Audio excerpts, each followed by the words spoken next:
Throughout the program, MCFMI gathered experts and thought leaders to find evidence-based solutions that can limit the economic, financial, social, and humanitarian crises in Lebanon. The report discusses 7 key strategic areas: rule of law, parliamentary elections, the state of the Lebanese armed forces and internal security, economic financial reforms, the energy crisis, international humanitarian aid, and women's role in mediation processes. Experts concluded that the rampant corruption in public institutions was the catalyst for the devastating Beirut port explosion that occurred on August 4, 2020. اللي صار ببيروت هو محو جزء كبير من العاصمة اللبنانية بشعبها وبناياتها ومعالمها. تفكيك هذه الجريمة والكشف عن الحقيقة بجميع مفاصلها وكيفية حصولها سوف يفكك السلسلة الهائلة من الفساد القائم والقاتل، الكوربشن تشين. الدول الغربية والأجنبية بدل ما تقوم بدعم الحكومات اللبنانية هي معنية قبل أي شيء آخر بأي دولة، أي مشروع بده يقوم حاليا هو بدعم المؤسسات الرقابية من ديوان محاسبة لتفتيش مركزي ورفع هاي الأجهزة ممنوع يكون فيها تعيينات سياسية. طبعا نحن ننادي باستقلالية القضاء وبإقرار قانون استقلالية القضاء مالي وإداري، يعني حتى القاضي يكون عنده استقلالية، السلطة القضائية عندها استقلال مالي وإداري. حتى لو راح المحقق العدلي إلى إمكانية إصدار القرار الضمني، خايف كتير من أنه بالمجلس العدلي يصير مثل ما صار بالمحكمة الخاصة للبنان. Panelists claim that the May 15, 2022 parliamentary elections did not dramatically change the status quo and has not lessened the aggravating polarization in the country. كيف أنا بدي أقول لك هذه الانتخابات مفيدة؟ هذه الانتخابات بالعكس تماما سوف تنزع عن المعارضين والمحتجين أي قدرة للكلام والاحتجاج والقول، لأنه الجواب سوف يأتي. أنتم انتخبتوا هؤلاء، وهذا ما سبق وقاله الرئيس الفرنسي للبنانيين، انه هذا المجلس وهو الناس انتم انتخبتوه.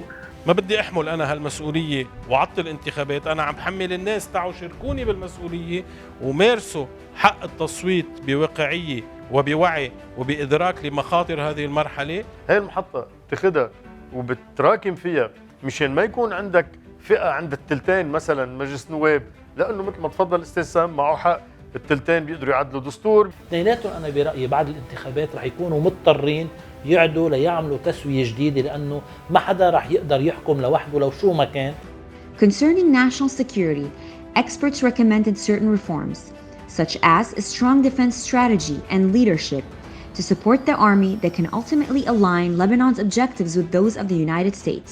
The idea is to repurpose $67 million or so in foreign military financing for livelihood support, to take care of soldiers, to help them cope with the current economic crisis, and to buy time for the Lebanese government to address needed reforms. Because of the contribution to countries like USA First and other definitely friendly other institutions. So now you can see we are having a Lebanese armed forces, highly professional, highly trained, and highly efficient. We think that the Lebanese Armed Forces is a tremendous strategic partner, and they find us to be their partner of choice when they look around the world and ask who they want to collaborate with. We need to still talk with the parties, and we need to increase the dialogue, because only with the dialogue we can resolve the problems. And then let me say that it's better to resolve the problems rather than having problems. For the peace of the South. I think this is really a success story that needs to be highlighted, which is exactly what you're doing now with this event, right? This is a win for CENTCOM. This is a win for the U.S.-Lebanese partnership. Look, this is a military in the Middle East that willingly, freely wishes to be NATO interoperable, U.S. interoperable, U.S. and NATO standard operating procedure. This is a lesson it's learned from decades of service since its inception as a national military in 1945. The overwhelming national debt, energy crisis, as well as the widespread and chronic corruption are all contributing factors to Lebanon's existential dilemma. Speakers have stressed on the urgent need for a political rescue plan that will eventually lead to an economic rescue plan. Today, we're not even a low income country. Lebanon is really in one of the most dire conditions in its modern history. What is needed is really to guarantee the right to education and the right to health for every single Lebanese. You're talking about a country where more than 60% of the population is now considered poor. We need to tighten monetary policy. The liquidity expansion right now, which at the end of the day is at the core of the reason why the exchange rate keeps on imploding, has to be stopped. The good fortune that really Lebanon has a ready and waiting international community led by Europe and the United States, support and extending of hand that says you take the proper steps in the country to begin to reform, to begin to stem try to put out the fire, begin thinking about really restructuring. اليوم لبنان انهار لأنه أسباب داخلية لها علاقة بالفساد وإلها علاقة بحزب الله وإلها علاقة بكلهم يعني كلهم. اليوم الانهيار اللبناني ما إلها علاقة بأمريكا فيه. نحن فرضنا هيدا الشيء على أمريكا، نحن اليوم غيرنا جزء من سياسة أمريكا تجاهنا لأنه نحن نزلنا على الشارع. What we are living is the bursting of a Ponzi scheme. What is damning about the situation is that it is man-made. It's not the result of a natural disaster. It's not the result of a catastrophe. It is man-made. It is a deliberate policy of actually avoiding reform. Even today, many Lebanese, I do repeat, in all circles, do not acknowledge the gravity of the crisis or think that external developments will change the face of Lebanon. A bad scenario is what we call a political gridlock, which means there's a vacuum in Lebanon, nothing is happening, a drainage on all resources, including reserves, that could lead to a complete collapse. You need to think long-term. Short-term decisions should not be impediment to long-term prospect. And this is also a word for those not believing that IMF program is possible. I do repeat, what can be done? The energy crisis in Lebanon forms a big part of the overall situation. The energy industry, which is at the core of Lebanon's economic and social recovery, has long-standing and escalating issues that were addressed comprehensively in the policy paper. Speakers stressed on the urgent need to explore the oil and gas resources in the interim and to increase the share of renewables under a national plan in the long term. So I believe that there is a moment of opportunity here. I believe we've narrowed the gaps, and I believe we can reach an agreement.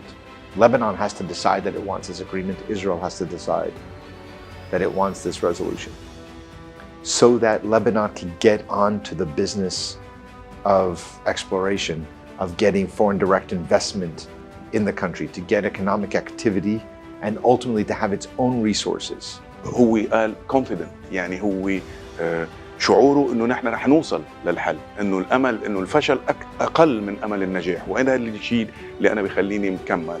موضوع الغاز من مصر حتى نجيب الكهرباء ما له علاقه بموضوع الترسيم.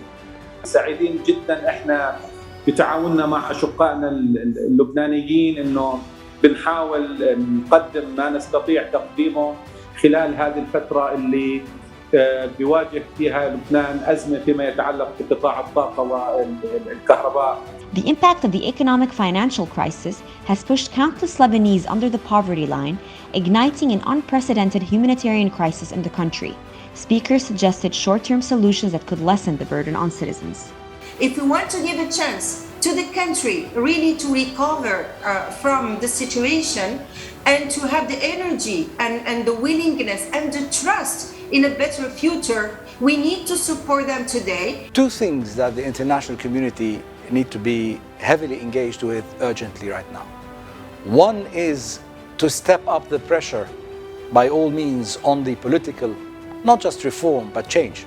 Secondly, rush into the aid of the people directly. Humanitarian assistance is not the answer to Lebanon's problems. It's an immediate solution because of the suffering. There needs to be deep structural reform. We should not, in Lebanon, try to settle for a humanitarian logic where you turn citizens who are empowered into beneficiaries, and you create the sense of dependency and entitlement to international aid. Engaging women in the peace mediation process is essential to achieving sustainable development. Panelists had several ideas on how this can be achieved in a paralyzed country like Lebanon. Women's contribution in leadership and decision-making should be the norm, not the exception. So let's start with education. If we unleash the potential of women, this is going to be beneficial for all of us. So it's not just a matter of women's issues or human rights. It's really beneficial for all the society. With all due respect to the male politicians we have, it's not clear that they're doing a stellar job at this point. So it's now time to take risks on new faces, male and female. But also that we have proven that there is a huge glut, or maybe that's the wrong word, of qualified women within Lebanon and beyond, and now is the time to allow them into political spaces. It's a question of mentality and maybe the question of law. But when it comes to the law, the problem is not to issue new resolutions. It's so easy to issue resolutions, but what about the implementation? Absolutely, women need a place at the table. Whether it's political and everyday life decision-making, or whether it's matters of peace and security. I have a disability. I can't see. I'm blind. That is a reality. And I will say, don't change that about me. That is part of who I am. But what I want you to do is change about how you look towards my disability. Change the narrative towards my disability. It's not special needs, because special needs makes it as if disability is different from everyone else. It's not all these other aspects differently abled. All these other terms are trying to really be, as we call it, politically correct. The policy paper analyzes the current situations and recommends solutions to the compounding crisis in Lebanon.